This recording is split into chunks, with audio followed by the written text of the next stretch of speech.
Hello students, welcome back to my YouTube channel. आज की video में हम डिस्कस करेंगे जो कि हमारा सब्जेक्ट है बिजनेस लॉ।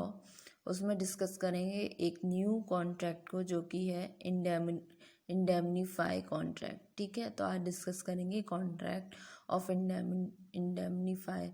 इसका मतलब होता है हानि से सुरक्षा, इंडेमनीफाई का। ठीक है, तो the contract of indemnify has been defined as,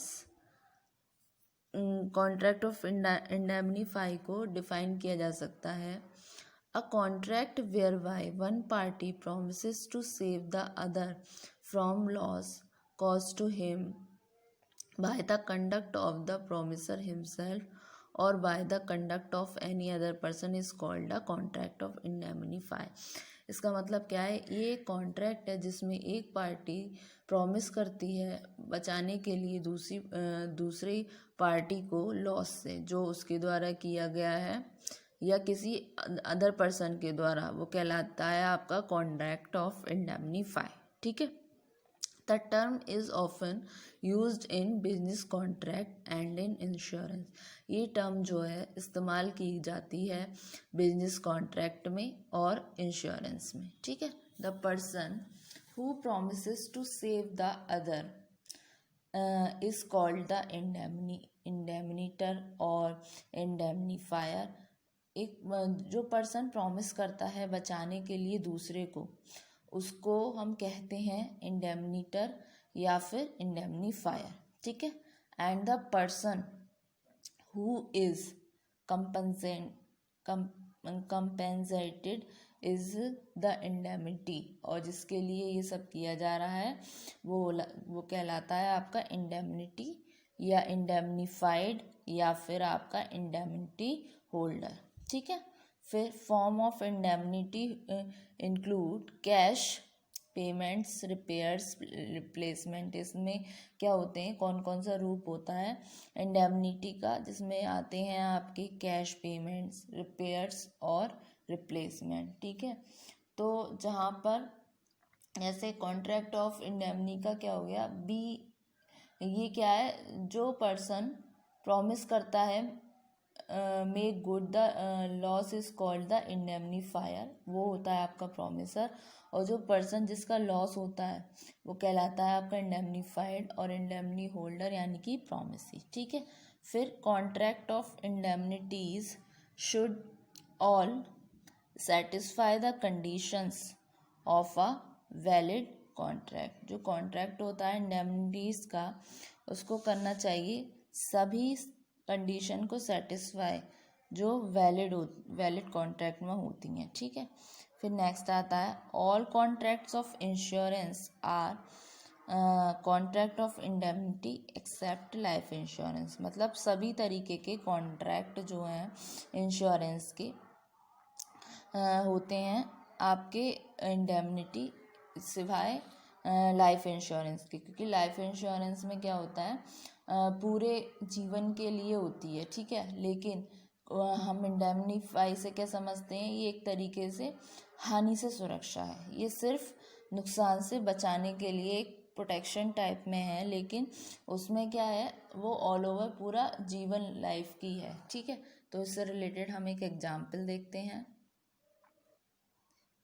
indemnify का एग्जाम्पल क्या है, एक typical example is an insurance contract whereby one party. मतलब इसका एक एग्जाम्पल हो गया जो आपका इंश्योरेंस कॉन्ट्रैक्ट होगा, जैसे जिसमें एक पार्टी जो कि होती है आपकी insurer agrees to compensate the other the insured to for any damages or losses in return for premium paid by the insured to the business। ठीक है, इसमें क्या हो गया, एक टिपिकल एग्जांपल ले लेते हैं इंश्योरेंस कॉन्ट्रैक्ट का। क्या होता है इसमें, इंश्योरेंस में मतलब एक कंपनी है। ठीक है, तो कंपनी को बोल देंगे हम यहाँ पर इंश्योरर। एक कंपनी है जैसे LIC हो गई या म्यूचुअल फंड, कोई सी भी इंश्योरेंस कंपनी ले लेते हैं तो वो कंपनी हो गई, तो वो हो गई आपकी insurer.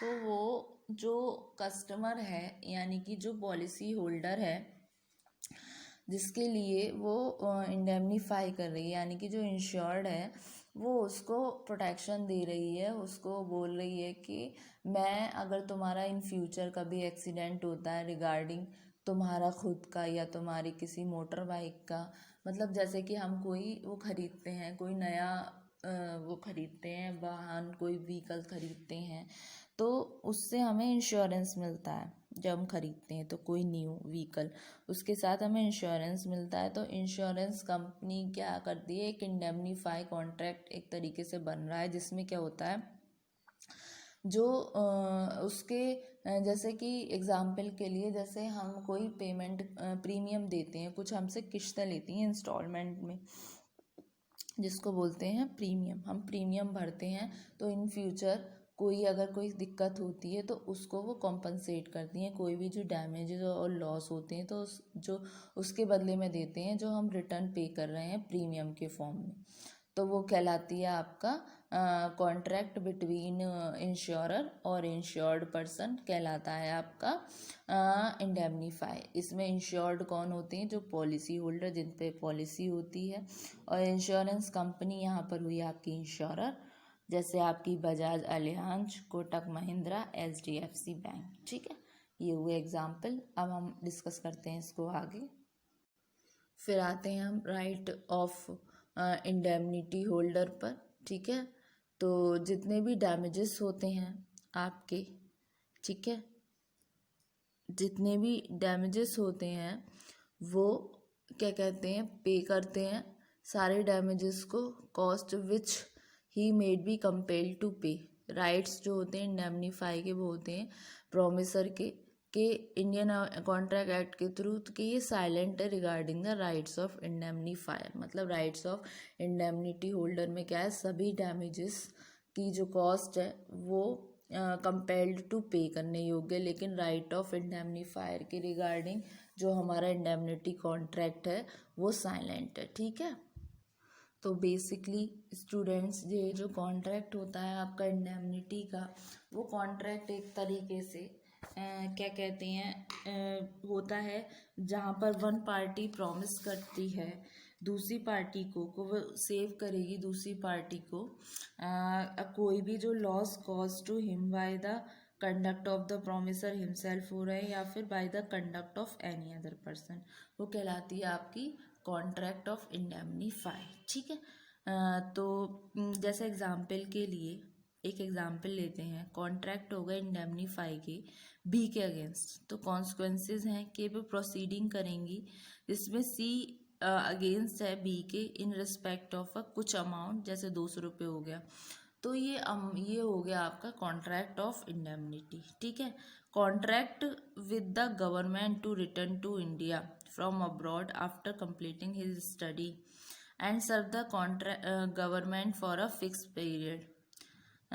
He fails to return in India. This is a contract and indemnity and he is bound to reimburse the government. ठीक है, तो ये हुआ जैसे कॉन्ट्रैक्ट हो रहा है गवर्नमेंट के बीच और किसी पर्सन के बीच के हायर स्टडी के लिए या किसी काम के लिए वो अब्रॉड गया, अपनी स्टडी कंप्लीट करने के बाद वो सर्व करेगा गवर्नमेंट को किसी फिक्स पीरियड के लिए, तो उस कंडीशन में क्या है, अगर वो फेल हो जाता है तो उसको कॉन्ट्रैक्ट और इंडेमनीफाई में वो बाउंड है रिम्बर्स करने के लिए गवर्नमेंट को। ठीक है, ये हो जाती है आपका इंडेमनिटी कॉन्ट्रैक्ट। जैसे कि आपका एग्जांपल मैंने लिया था इंश्योरेंस कंपनी का, तो अगर डेफिनेशन जो है कॉन्ट्रैक्ट की वो इंडेमनी एज पर सेक्शन 124 है, तो वो कहती है कि जहाँ भी कॉन्ट्रैक्ट ऑफ इंडेमनीफाई कवर करता है केसेस ऑफ लॉसेस का जो कि कॉज्ड बाय हो रहे इवेंट्स और एक्सीडेंट, वो डिपेंड होता है आपका कंडक्ट ऑफ द प्रोमिसर और एनी अदर पर्सन। ठीक है, तो ये हुआ आपका कॉन्ट्रैक्ट ऑफ इंडेमनीफाई का। जो आपका राइट्स है इंडेमनिटी होल्डर के बारे में उसमें आ जाते हैं कि जो राइट्स ऑफ इंडेमनी होल्डर के बारे में है कि डैमेजेस, फिर डैमेजेस क्या है, कोई भी इंडेमनी होल्डर है वो शूट कर सकता है रिकवर करने के लिए इंडेमनीफायर पर अपने सारे डैमेजेस, और शूट यानी कि केस। फिर आता है शीव फॉर स्पेसिफिक परफॉर्मेंस के लिए भी कर सकता है। और राइट्स ऑफ इंडेमनीफायर के रिगार्डिंग ये कॉन्ट्रैक्ट जो है आपका वो साइलेंट है। तो होप सो स्टूडेंट आज के लेक्चर में आपको ये पूरा इंटायर कॉन्सेप्ट समझ आया होगा। कॉन्ट्रैक्ट ऑफ इंडेमनीफाई बेसिकली इसका मतलब होता है हानि से सुरक्षा करना, ठीक है। इसमें जो हमारी इंश्योरेंस कंपनी है, अपने इंश्योरर जो होता है, जो उसके अंदर मतलब कंपनी के अंदर कोई पॉलिसी को खरीदता है, पॉलिसी होल्डर जो होता है वो इन फ्यूचर में जितने आने वाले कुछ ऐसे अनसर्टेन कुछ जो चीज़ें होती हैं उसके रिगार्डिंग हेल्प करता है पॉलिसी होल्डर को। तो एक तरीके से ये कॉन्ट्रैक्ट है जो हानि से सुरक्षा करता है, जिसमें आपके रिगार्डिंग आ गए इंडेमनीफाई में इंक्लूड हो गए, जैसे पेमेंट में आ गए आपका, जैसे रिपेयर्स कर दिया, रिप्लेसमेंट कर दिया, जैसे बाइक में कुछ दिक्कत आ गई तो उसका रिपेयर रिप्लेसमेंट हो गया। ये क्या है, ये एक वैलिड कॉन्ट्रैक्ट है, ठीक है। जब ये सारी कंडीशंस को फुलफिल करता है कॉन्ट्रैक्ट जो है इंडेमनिटी की, should all satisfy the conditions of a valid contract. उसको क्या करनी चाहिए, जितनी भी कंडीशंस जो होती हैं वो सेटिस्फाई करनी चाहिए, तो उस कंडीशन में ये कॉन्ट्रैक्ट जो है आपका वैलिड हो जाता है। इस कॉन्ट्रैक्ट में जो राइट है पॉलिसी होल्डर के उसके बारे में बोलता है, लेकिन जो राइट है इंडेमनीफायर की उसके बारे में ये कॉन्ट्रैक्ट साइलेंट है। तो स्टूडेंट होप सो आपको ये वाला लेक्चर काफ़ी अच्छे से समझ आया होगा। आज के वीडियो में आपका ये एंटायर कॉन्सेप्ट ख़त्म हो गया, कॉन्ट्रैक्ट ऑफ इंडेमनिटी। तो ये छोटा ही सा ही आपका टॉपिक था। नेक्स्ट वाले वीडियो में हम नेक्स्ट कॉन्ट्रैक्ट पे डिस्कस करेंगे। तो student thank you very much.